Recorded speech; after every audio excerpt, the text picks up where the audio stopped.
Welcome to quick tip number 4, the split bits. I would like to show you a couple of tools back to back just to show you the ins and outs, pros and cons of those tools. It's not an entire tutorial about every single feature, as there are already a couple of them out there, but yeah, here we go. First tool I want to show is the slice tool. I have it here in my custom menu. You can find it in multiply down here, slice.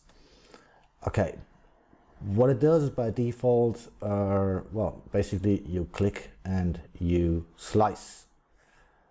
By default, you can slice anywhere you want, which normally is not what you would want. So let's undo this quickly, and there we go, and do the same thing while we hold control. So I just hold the control button, and that means it's going to lock to the center of the edge. There we go. Going through here and there and there. Hit the space bar, and that's what we get with the slice tool. Pretty handy and pretty fast. Snapping is very good with the slice tool, so yeah, that was that. Next tool, let's undo that as well, would be add edges. There's a great tutorial out there by William Vaughan, so again, I'm not going to go into every detail of the tool, but there's one thing to note.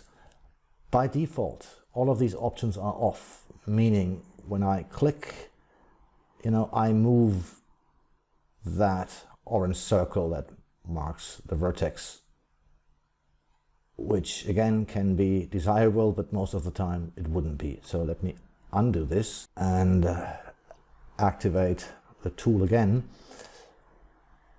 because we have a stopper function in here.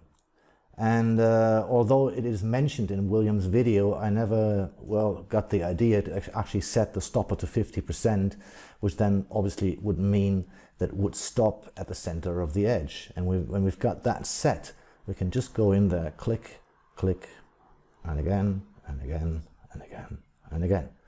Boom. And there we are with the same cut in there. All right, let's undo that. And let's select the third tool, which is the line pen tool. The line pen tool, well, as Eric Kalst also mentioned in his video, it is the beginning of the topology tool and is by no means ready. What is sometimes helpful are the selection options we're getting down here.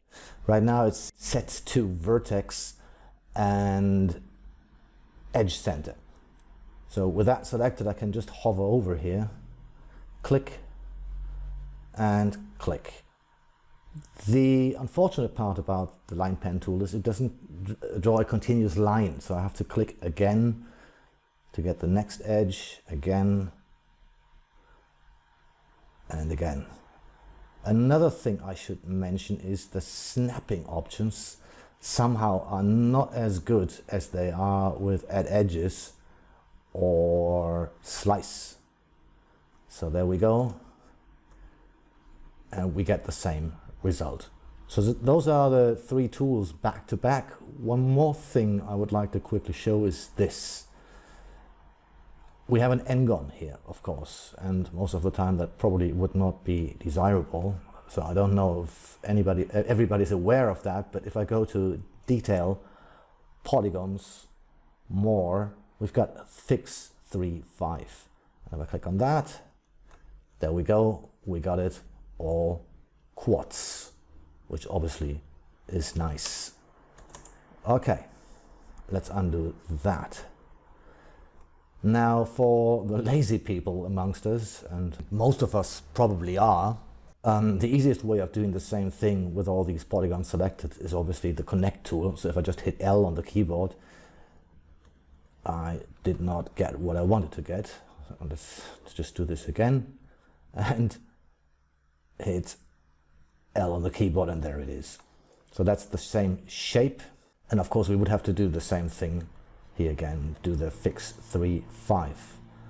Last thing I would like to show is, well, if you want to do it completely differently, use the cut tool. There we go, because the cut tool, I mean, it's not the same shape, which I could change afterwards by merging points, but it does all the cuts that we need automatically. If I would like to, I could even go in here interactively and set some more cuts, make them uniform, and hit OK. And there we go.